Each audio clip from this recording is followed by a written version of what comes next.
Madame, Monsieur Yorana, ravi de vous retrouver pour votre journal. Voici les principaux titres de cette édition de ce soir.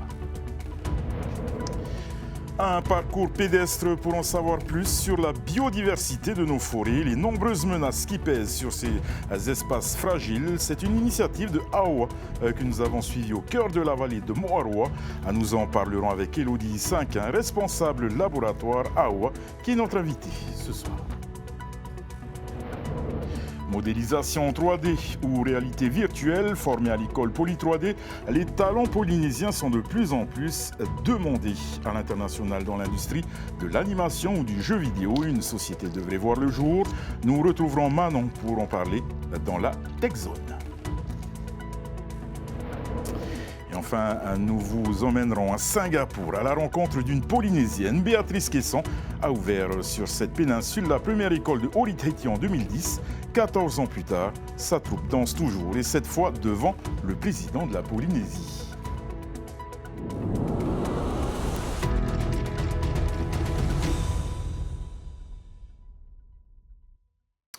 À l'occasion de la journée internationale des forêts, jeudi, l'entreprise AOA, Polynesian Forest, a inauguré la première forêt éducative polynésienne à Mataya, dans la vallée de Moaroa. Une expérience immersive qui a vocation à sensibiliser le public à la protection de l'environnement. Regardez.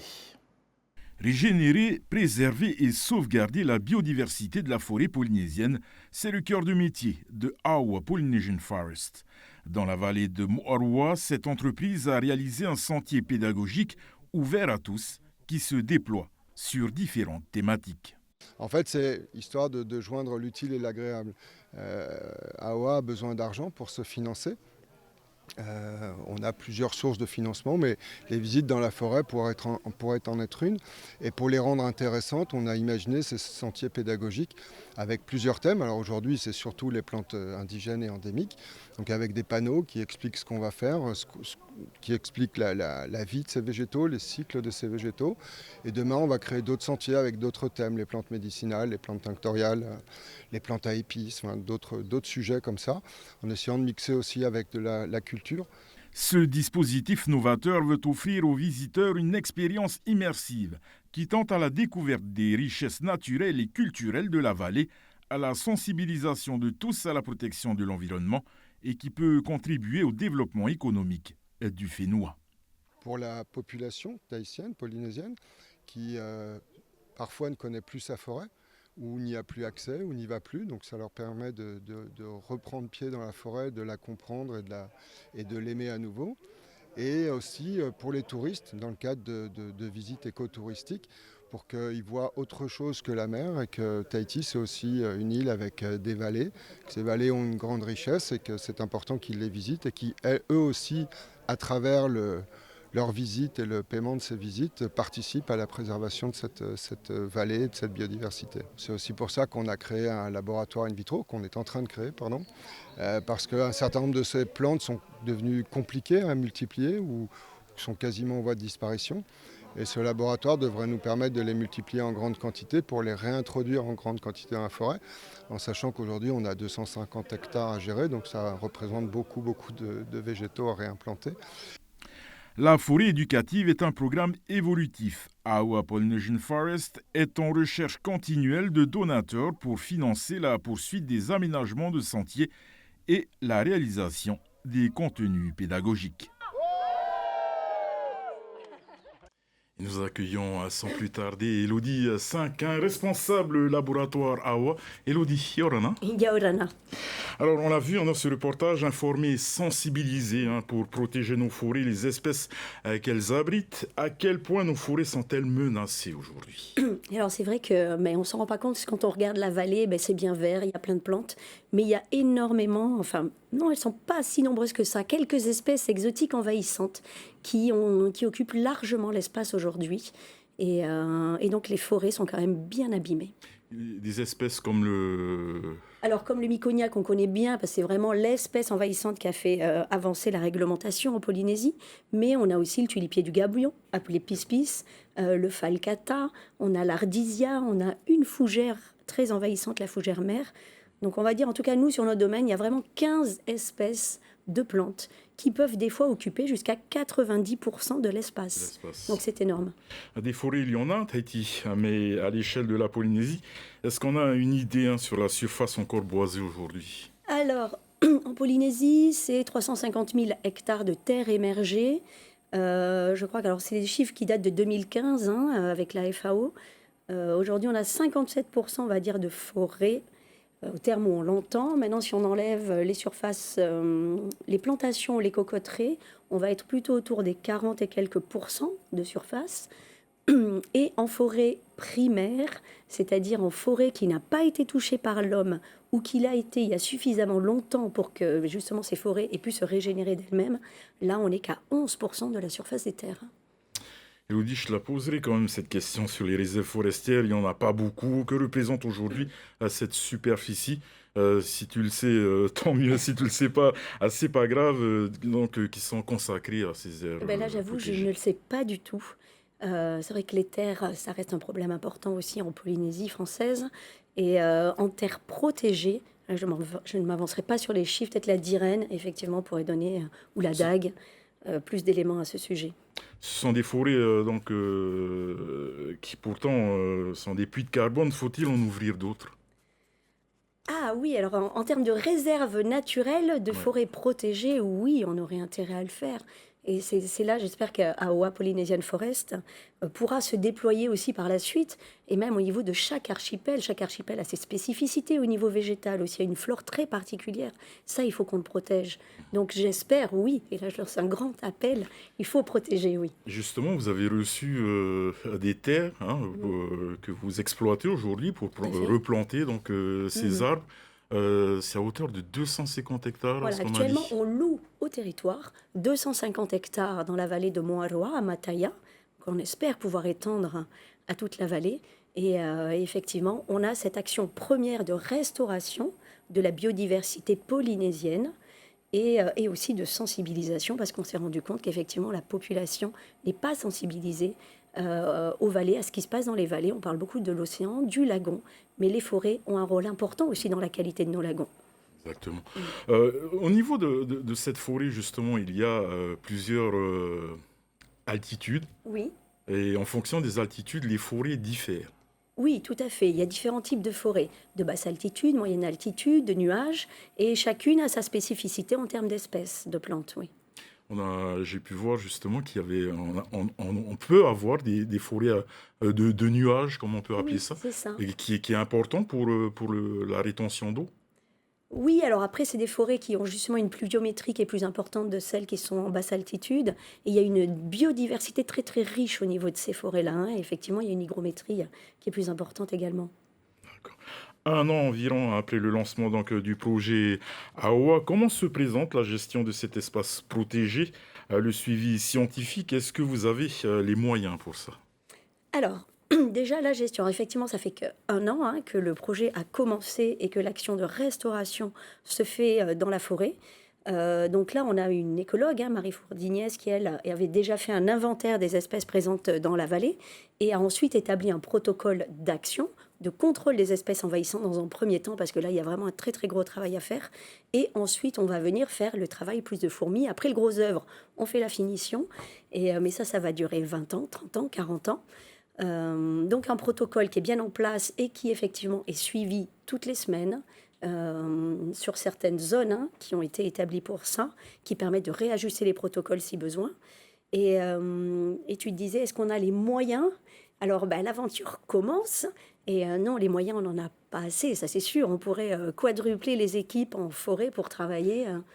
Justement, vous êtes responsable laboratoire. Ce sera ma dernière question pour ce soir. Élodie, vous allez vous préparer, vous mettez en place un laboratoire.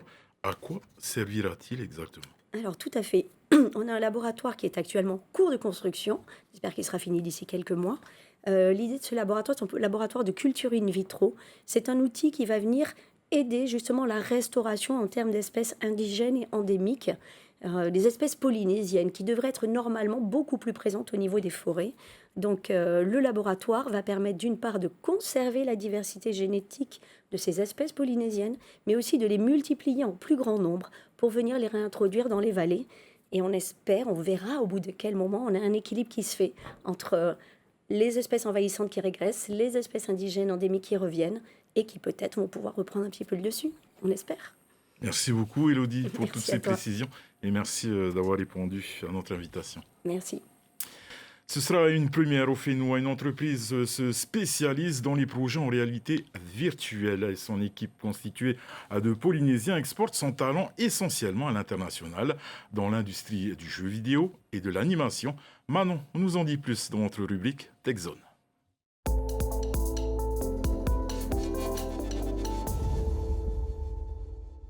Bonsoir Davidson et bonsoir à tous. Réaliser des modélisations 3D, des expériences en réalité virtuelle ou sur le logiciel Unreal Engine largement utilisé dans le monde du cinéma, ce sont les missions de Philippe Martin et son équipe composée de Polynésiens tout droit issus de l'école Poly 3D. On va retrouver des modélisateurs 3D, des développeurs spécialisés Unreal Engine, des animateurs 3D, des FX designers, tout ce qui peut toucher un peu au secteur de l'entertainment et qu'on peut retrouver soit dans l'industrie du jeu vidéo, soit dans l'industrie du marketing digital ou encore dans l'animation. Moi j'ai été donc responsable des études de l'école Poly 3D pendant presque 7 ans. J'ai participé à la conception de cette école, je suis un fervent défenseur en fait des talents polynésiens et de leur capacité à s'adapter à ces nouvelles industries. Tout au cours de mon cursus, j'ai accompagné les jeunes à trouver en fait des continuités d'activité.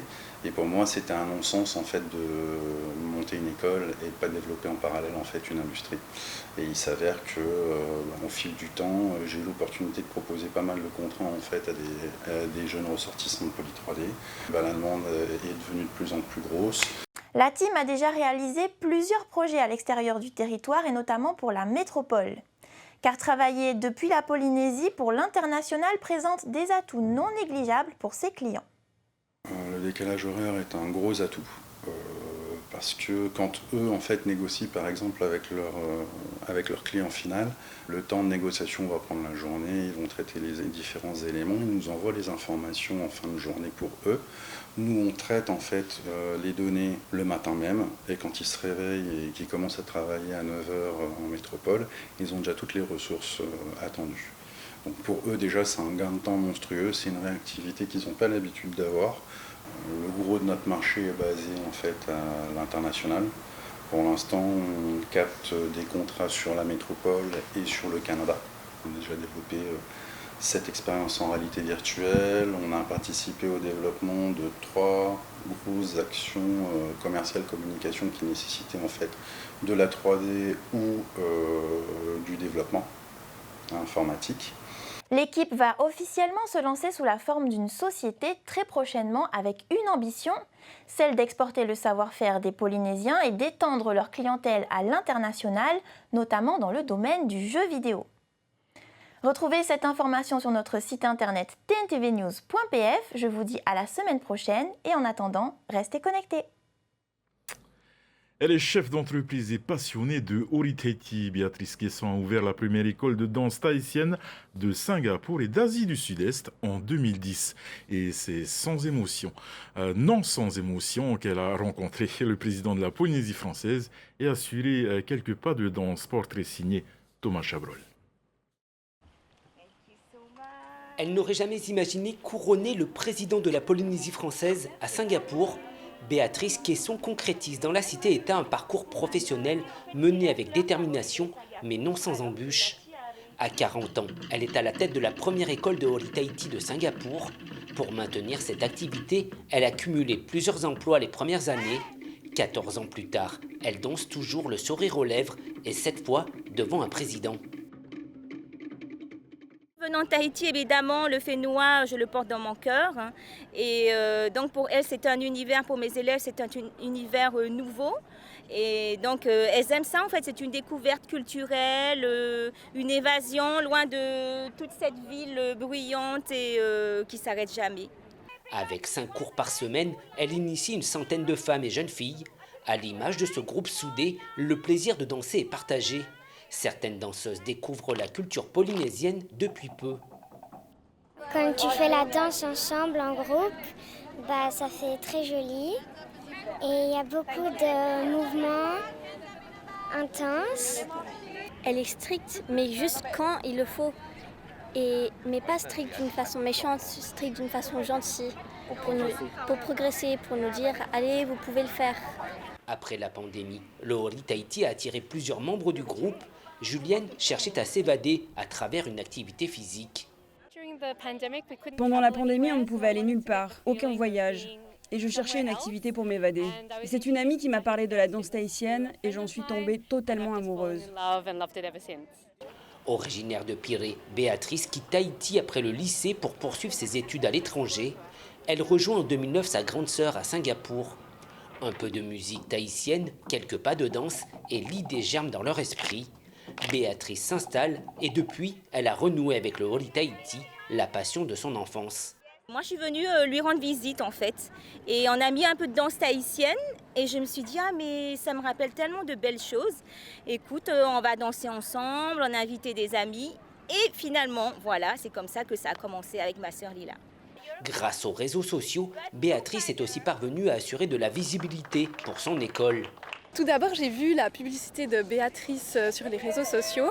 J'ai trouvé ça tellement gracieux et vraiment magnifique, cette danse en lien aussi du coup, avec la terre. Je trouve que ça raconte des choses, en fait, cette danse polynésienne. Dynamique, Béatrice cultive l'esprit de réussite en parallèle de l'enseignement de la danse tahitienne. Elle propose des cours de coaching en ligne et envisage même d'écrire un livre sur son expérience entrepreneuriale.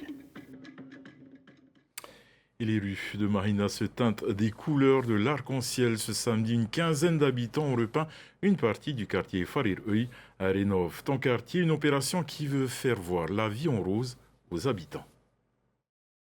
Wharirui se fait refaire le portrait. Ces habitants de Mahina ont consacré leur samedi matin à rafraîchir les façades autour de cette école. Si la plupart n'habitent pas le quartier, ils espèrent tout de même améliorer les conditions de vie des résidents. Oui, je trouve que c'est bien, parce que c'est pas forcément partout que ces choses-là se font. Comme on peut le voir, il n'y a pas aussi beaucoup de personnes, ça veut dire qu'il n'y a pas eu assez de communication. Parce qu'en général, qu'est-ce qu'on fait le week-end? Rien du tout. Le fait de pouvoir participer à l'environnement, à ce que nos enfants puissent aller dans un endroit aussi propre, c'est beau, quoi. Même les enfants apprennent à manier le rouleau pour émerveiller leurs camarades. C'était pour aider ceux qui peindent. Alors moi, au lieu d'aller jouer avec mes sœurs, je préférais venir peindre parce que j'aime bien peindre. Parce que quand tu vois ces couleurs, ça t'inspire. Et quand ça t'inspire, tu veux vraiment aller à l'école. Déjà, quand il va arriver, ça brille. Si vraiment tout le monde pouvait s'impliquer, au lieu de rester à la maison, que des jeunes puissent venir pour pouvoir... Moi, j'ai emmené ma grande pour qu'elle puisse faire autre chose que de rester devant la télé ou la tablette, en fait.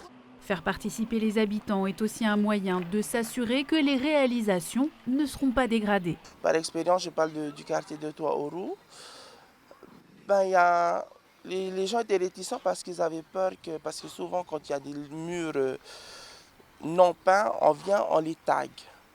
Et lorsqu'il y a eu ces peintures, en fait, les gens, ils ont vu le quartier d'un autre œil. Et je pense que ça a fédéré une forme de respect. Bon, cette action, c'est Rénov ton quartier qui consiste à apporter une petite touche de couleur, un petit changement.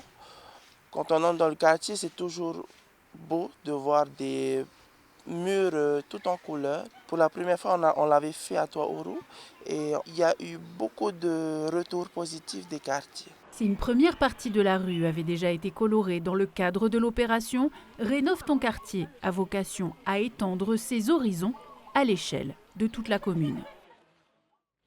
Nous arrivons au terme de cette édition. À votre soirée sur Tétine Télévision. Ne manquez pas à 19h votre magazine de la glisse. Waves suivi à 20h25 des 35 ans des Restos du Cœur. Au nom de toute l'équipe qui a préparé ce journal, merci de nous faire confiance. Excellente soirée sur Tétine Télévision et à demain, même heure. Retrouvez ce journal en replay sur notre site internet et notre application mobile TNTV.